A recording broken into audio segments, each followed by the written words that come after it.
Welcome to the last breakfast. Please enjoy the video. In this video, I will show how to make tea momos shape. First, prepare your momo dough and filling. Ensure your dough is rolled thinly, about 1/16 of an inch thick, and cut into 3-inch circles. This foundation is crucial for achieving the delicate tea momo appearance. We'll then move on to the specific folding steps.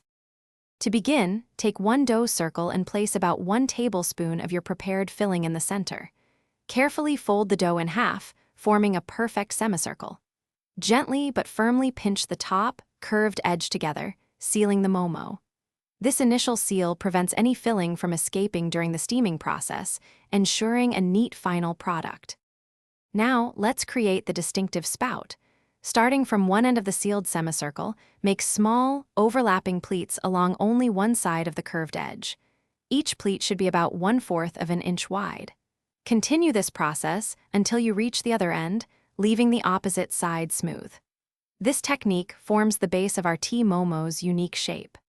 Finally, to complete the tea momo shape, bring the two ends of the pleated edge together. Pinch them firmly to create a small handle, resembling a teacup.